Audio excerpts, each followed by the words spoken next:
La marche de la Mouka est une réussite pour Jean-Pierre Bemba, mais il n'y a pas eu de coordination. Mais d'abord, cette marche a été interdite par l'Hôtel de Ville et aussi compte tenu de l'état d'urgence en République démocratique du Congo, il y a intérêt à pouvoir interdire cette marche. Mais les gens de la Mouka ont bravé l'interdiction. Pour en parler, Eric Bilalé, cadre du MLC, bienvenue maître. Merci. Et ici, je vous reçois en tant que cadre de la Mouka, pas en tant que juriste. Oui. Voilà, Eric Bilalé, vous avez bravé l'interdiction de l'état d'urgence. Vous n'avez pas respecté la distanciation sociale. Il y a eu des confinements. Et par rapport à la situation, on s'attend les pires dans les jours à venir s'il y a beaucoup de cas de maladie. Parce qu'il n'y a pas eu le respect des gestes barrières. Tout d'abord, Jean-David, nous avons au niveau de la Mouka, lors de la mobilisation prévenue et demandé à la population de respecter des mesures barrières. Mais ça n'a pas été respecté. De distanciation sociale. Ça n'a pas été respecté. Alors, en ce qui concerne ce que vous dites, l'interdiction, le ministre de l'Intérieur, comment dirais-je, le gouverneur de la ville de Kinshasa n'a pas de pouvoir.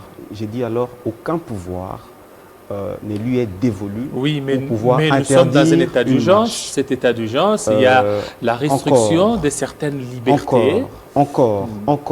Parlant de l'article 69, on ne parle pas des marches, c'est-à-dire qu'à marche, s'il y a... Encore l'état d'urgence, que ce soit l'état d'urgence ou l'état de siège, n'est-ce pas? Ces deux situations temporelles ne peuvent pas restreindre certains droits fondamentaux constitutionnellement garantis, tels que les droits des manifestations, d'une liberté. Est-ce que le droit des manifestations, l'article 62 ou 69, l'article 60, on en a cité l'article 61 de la Constitution, point 7, est-ce que tu peux lire consacre, je vous l'ai dit in extenso, consacre la liberté des pensées, la liberté des consciences et la liberté des religions comme étant pas la liberté de manifester. Des droits, non, écoutez, comment s'articule la liberté des pensées par une manifestation? Cette manifestation peut être publique comme privée. En l'espèce, c'était une manifestation publique. À l'occasion d'une manifestation publique, la coalition Lamouka, aujourd'hui guidée par Jean-Pierre Bemba lors de ses marches, a manifesté sa libre conscience de croire que M. Ronsard Malonda n'est pas la personne qu'attendent les Congolais pour diriger la Commission électorale nationale. On s'attendait à une marche contre Ronsard Malonda, mais on a vu sur terrain, c'était tout autre. La déclaration de F. Bazaïba. F. Bazaïba, dans sa déclaration, il s'est attaqué à l'UDPS. Est-ce que ce n'était pas un règlement des comptes? Parce que F. Bazaïba, lorsqu'elle dira, lorsque vous avez le pouvoir, vous n'allez pas faire des marches une fois que vous avez le pouvoir. Donc on sent qu'elle s'attaque à l'UDPS. Alors que nous savons que c'était une marche organisée contre Ronsard Malonda. Monsieur Jean-David. Est-ce que vous émettez sur la même longueur d'onde? Non, monsieur Jean-David, je voudrais quand même vous donner des précisions sur certaines choses. Au sein du mouvement de libération du Congo, il n'y a pas une bipolarisation du pouvoir. Il n'y a pas un dualisme fragilisant. Il n'y a qu'un seul chef, un seul guide de tous les compagnons de la liberté. C'est Jean-Pierre Bemba. Ça, au niveau et du vous n'allez pas les juger. Madame la secrétaire générale du MLC a parlé en tant que secrétaire générale du MLC. Oui, donc, mais c'est un cadre de la Mouka, n'oubliez pas. C'est cadre de la Mouka. Écoutez, je vous dis que vous allez juger Jean-Pierre Bemba sur ses positions, sur ses faits et gestes. Vous n'allez pas les juger sur la base de propos individuels. Vous avez suivi Jean-Pierre Bemba après la marche totalement réussie. Il a dit ce qu'il avait à dire. Vous l'avez entendu s'attaquer à un parti politique. Jean-Pierre Bemba, c'est un rassembleur. Vous comprenez? Il n'est pas dans une logique de séparation et de division. Aujourd'hui, les dénominateurs communs entre la marche passée de l'UDPS et la marche d'aujourd'hui avec ces raz-de-marée populaires, avec cette marée humaine, mais là, parce que c'était à Tchang, c'est la chasse à la partialité. C'est la chasse à la partialité, Tchangoula, à la c'est tête le de la monde, Commission tout électorale ça, c'est nationale de beaucoup de Non, mais monde. écoutez, Vous avez choisi vous savez, non, écoutez, Tchango, non, parce que écoutez, c'est facile de non, pouvoir écoutez, on a bloqué réunir beaucoup depuis de le gens matin. par, Depuis le par matin, rapport non, à écoutez, Limité et écoutez, non, d'autres- ben, écoutez, d'autres communes. depuis le matin, on nous a bloqués. Nous étions en guerre contre la police. La police nous a attaqués. Vous avez vu l'artillerie qu'on a sortie contre une population civile.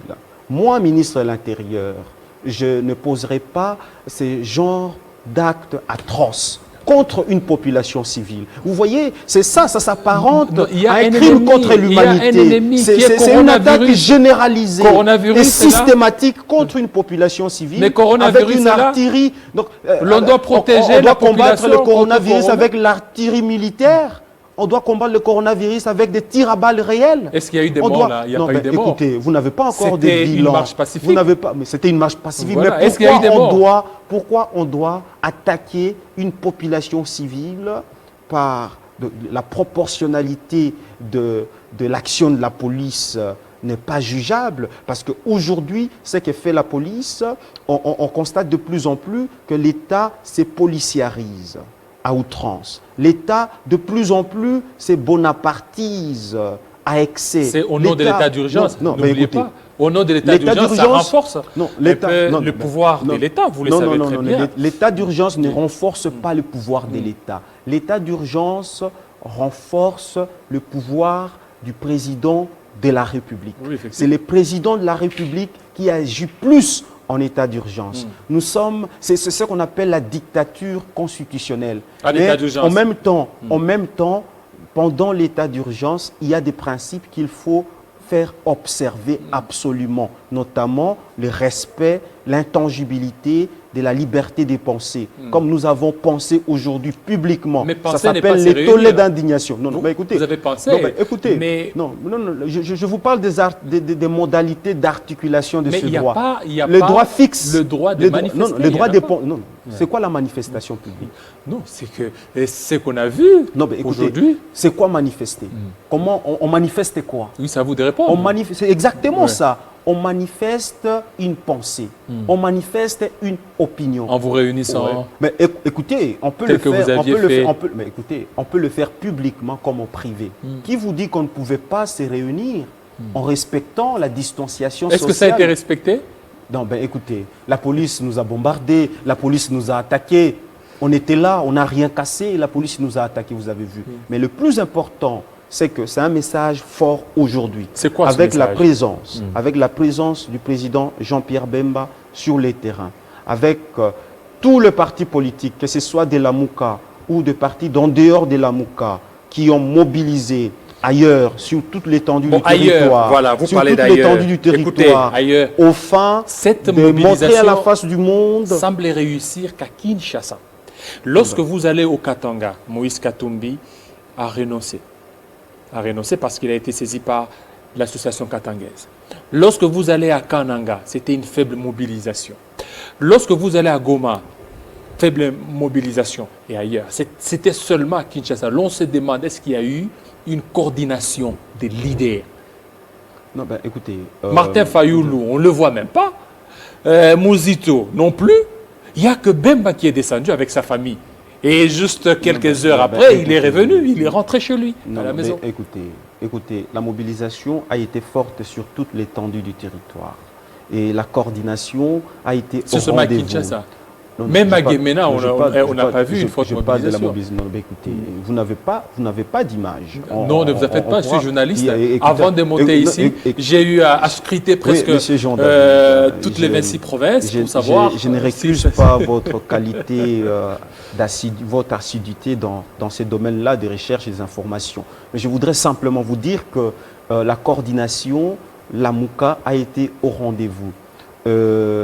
Tout a été prévu, tout a été organisé. Et nous avons, sauf que au niveau de l'intérieur du pays, il y a eu des bavures policières graves. Je crois que le ministre de l'Intérieur, vous savez, le ministère de l'Intérieur, c'est l'unique ministère qui est constitutionnel. C'est l'unique ministère qui est créé par la Constitution. Comment ça? Vous voyez, il n'y a pas d'autres ministères créés par la Constitution. L'unique ministère qui est créé par la Constitution, c'est le ministère de l'Intérieur. Donc il doit être constitutionnel. C'est un ministère Il constitutionnel. doit respecter. ces ministères-là ont un rôle prépondérant dans le maintien de la sécurité et de la paix intérieure. C'est le ministre de l'Intérieur qui est le premier responsable, et ce n'est pas le gouverneur. Le gouverneur exerce la police par délégation du pouvoir central. Le gouverneur, en principe, n'a pas une compétence naturelle de connaître de la police nationale. C'est le pouvoir central exclusivement, en vertu de l'article 202.7 de la Constitution, qui confère cette compétence à la police nationale comme matière relevant exclusivement du gouvernement central. Les gouverneurs n'exercent ce pouvoir de police que par délégation. Alors, pour ce pouvoir-là, qu'il exerce par délégation du pouvoir central, il rend des comptes au pouvoir central. Il ne rend pas des comptes directement au Conseil des ministres ou au président de la République. Il passe par les ministères de l'Intérieur pour ces questions-là. Donc, je veux dire ici que le ministre de l'Intérieur, c'est impuissant du point de vue de l'état de droit. Le ministre de l'Intérieur, c'est quelqu'un qui doit s'assumer. Le ministre de l'Intérieur doit interpeller le gouverneur. Mais vous avez été accompagné, non? Écoutez, vous avez été accompagné à partir des nous avons marché pacifiquement avec des policiers, mais pourquoi on est venu en même temps nous attaquer alors qu'il y avait des policiers qui ont cadré? C'était quoi votre point de chute? Non, écoutez, on avançait pour chuter sur Triomphal. Devant le siège du mouvement de libération du Congo, et le président Jean-Pierre Bemba allait dire un mot à la population, et puis c'est dispersé en ordre et dans le respect strict de la distanciation sociale.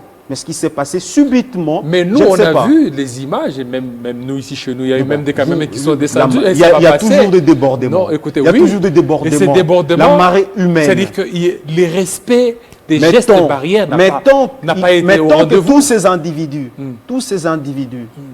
tous ces malheureux Congolais, tous ces meurtris Congolais étaient en train de manifester une liberté de conscience et une liberté de pensée concernant les questions de la CENI, concernant l'indépendance de la justice, concernant beaucoup d'autres questions liées aux besoins vitaux primordiaux de la société. Je crois que la Constitution reste la règle fondamentale. Voilà, l'objet de votre marche, c'était loi Minaku, c'est Sinedie. En politique, c'est comme si, on ne sait pas s'ils vont encore traiter ça. Autre chose, c'est Malonda. Malonda a suivi tous les processus. Il a été voté sur, donc, 6 sur 8. Et cela relève des confessions religieuses. Pourquoi les politiques, vous voulez maintenant vous mêler d'une affaire qui ne vous concerne pas? Monsieur Malonda, vous savez, on constate un vote par un procès verbal, oui. Dûment signé par le parti. Je vous dis que M. Malonda n'a pas été désigné régulièrement. Il n'y a pas eu consensus et notamment l'Église catholique et l'Église du Christ au Congo n'ont pas signé un quelconque procès verbal portant désignation de Malonda. Et d'un, ça c'est ce qu'il faut retenir. Et des deux, mais pourquoi les politiques? Eh bien, écoutez, les politiques sont les acteurs de l'élection. Ce sont les politiques. C'est nous qui concourons. Nous n'avons pas besoin de quelqu'un. Vous savez, quand on a construit la Commission nationale électorale indépendante comme institution d'appui à la démocratie, comme institution succédant à la Commission électorale indépendante, nous n'avons jamais pensé. Nous n'avons, alors, j'ai dit, pendant la transition, jamais pensé, en concevant l'article 211 de la Constitution, que cette commission électorale nationale indépendante allait être dirigée par des personnalités peu crédibles, par des personnalités inféodées, par des personnalités corrompues.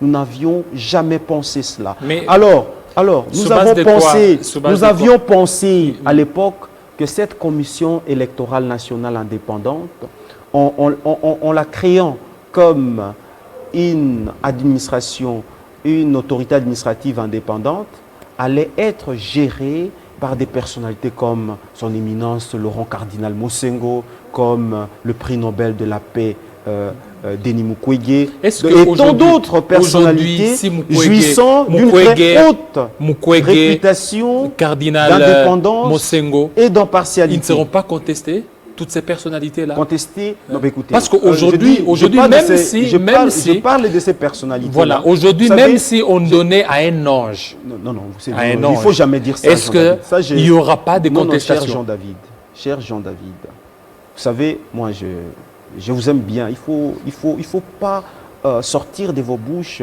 le propos venant du FCC. Ça, c'est un argument des gens qui aiment des cache-cache. Les gens qui font des arrangements à la petite semaine. Écoutez, quand on donne quelque chose à une personnalité indépendante, à une personnalité jouissante, on n'a jamais pensé que la CENI allait être gérée par des soi-disant experts. Experts en quoi? Experts en quoi?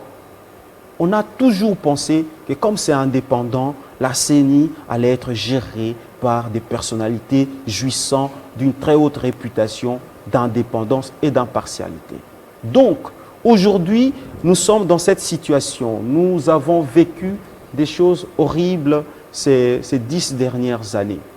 2006, 2011, 2018, des choses horribles se sont passées pour les élections. En fait, les élections sont l'organisation des bonnes élections est la condition sine qua non du bien-être de la population. Parce que lorsque quelqu'un, dans le mode d'accession au pouvoir, accède dans des conditions de la volonté populaire, vous voyez, il a des comptes à rendre à la population.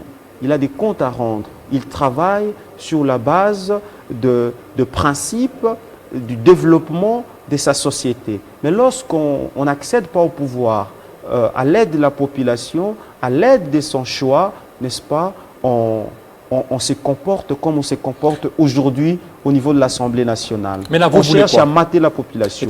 Mais là, vous voulez quoi? Vous voulez le dialogue?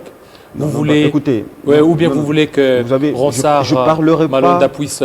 Monsieur Ronsard Malonda n'est pas la personne qu'il faut à la tête de la commission électorale nationale indépendante pour des raisons bien diverses. Vous savez que c'est lui. C'est pas quand on parle de monsieur Nanga. Vous savez, monsieur Nanga, c'est en réalité monsieur Malonda. Parce que c'est monsieur Malonda qui fait tout.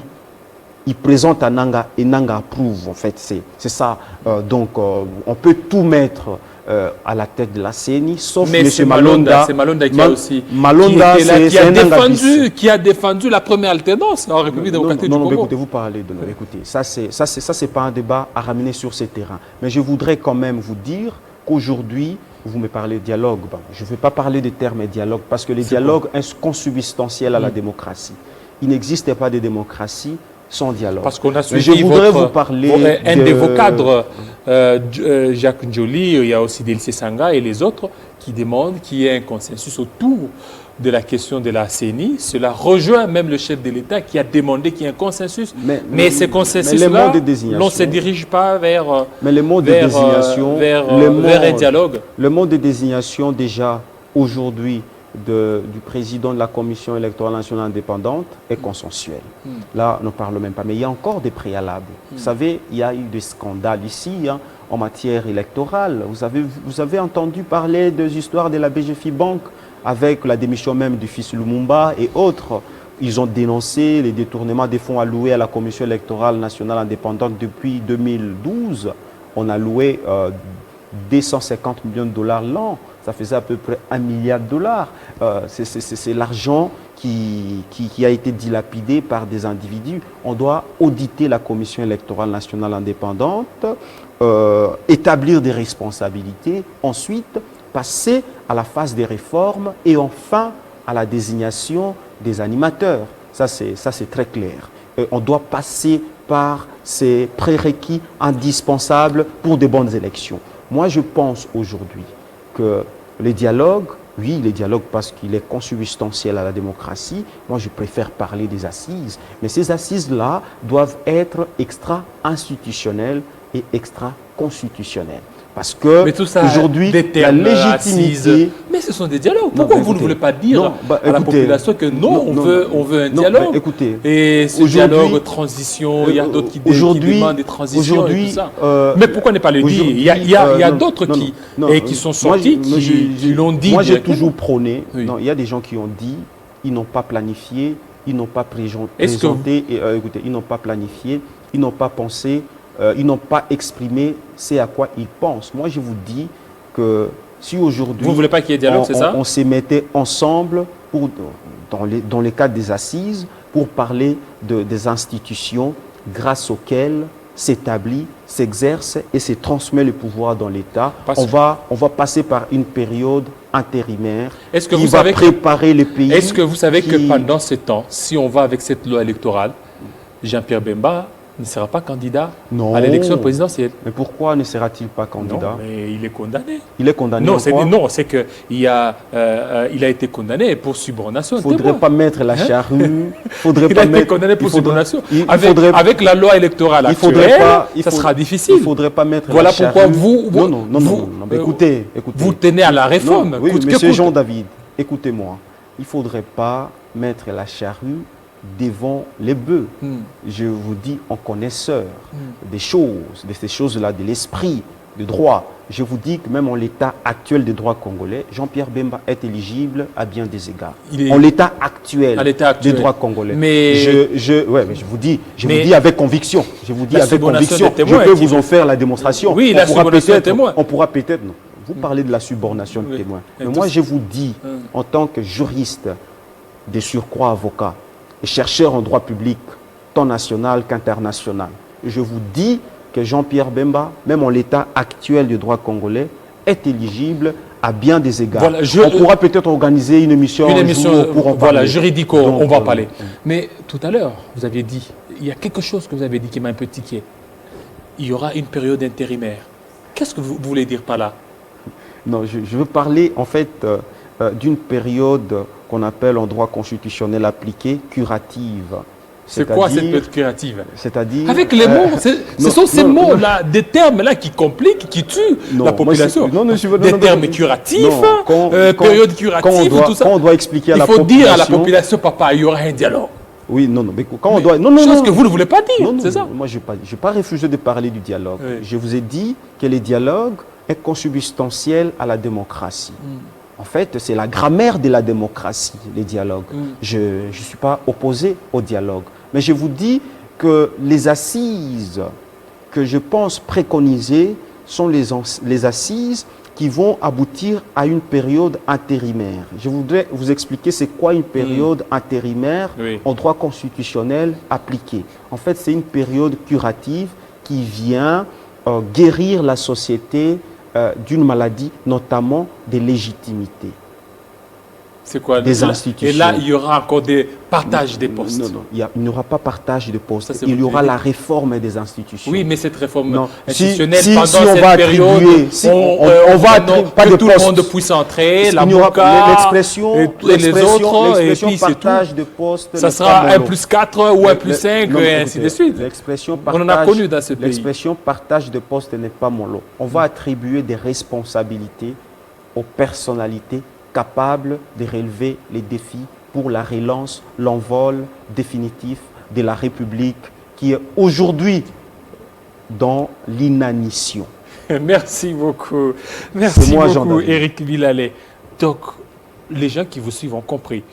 Tout ça, c'est le dialogue qui est en vue, même si vous ne le dites pas. Non, mais aujourd'hui, pour la Commission électorale nationale indépendante, il faut les assises extra-institutionnelles pour régler cette affaire-là. Parce qu'aujourd'hui, vous voyez, cette Assemblée nationale est composée en majorité des individus qui n'ont pas été élus, qui ont été nommés. En fait, des personnes qui ont été élues ont été écartées. On a nommé les individus, on appelle au téléphone, mettez tel nom, mettez tel nom. C'est irresponsable. Alors on ne peut pas confier l'avenir du Congo aux personnes qui n'ont aucune légitimité. Voilà, vous voyez, ils ne peuvent même pas exercer les pouvoirs constituants dérivés parce qu'ils n'ont pas de légitimité. Voilà, merci beaucoup. On va entrer On en va détail approfondir. voilà, Voilà. pour savoir Je suis à votre qui sont disposition. ces personnalités qui n'ont pas de légitimité. Et là, ça n'engagera que vous. Un autre invité, Héritier Tekombi, jeune leader, mais lui, il défend Rossar Malonda. J'aurais voulu qu'il y ait Je voudrais dire quelque voulu. chose, cher Oui. Jean-David, parce que vous savez, tous ces temps, nous avons fait une forte mobilisation avec le Bembiste. Le président René Bonganga a beaucoup facilité les choses. Avec toute l'équipe, nous avons travaillé, nous avons sillonné les rues de Kinshasa. Et voilà, aujourd'hui, la marche d'aujourd'hui a été totalement réussie. Et pour ça, je nous encourage d'aller de l'avant. Voilà, merci. Merci beaucoup. Donc, vous avez décliné le débat tout à l'heure, Héritier Tekombi. Merci.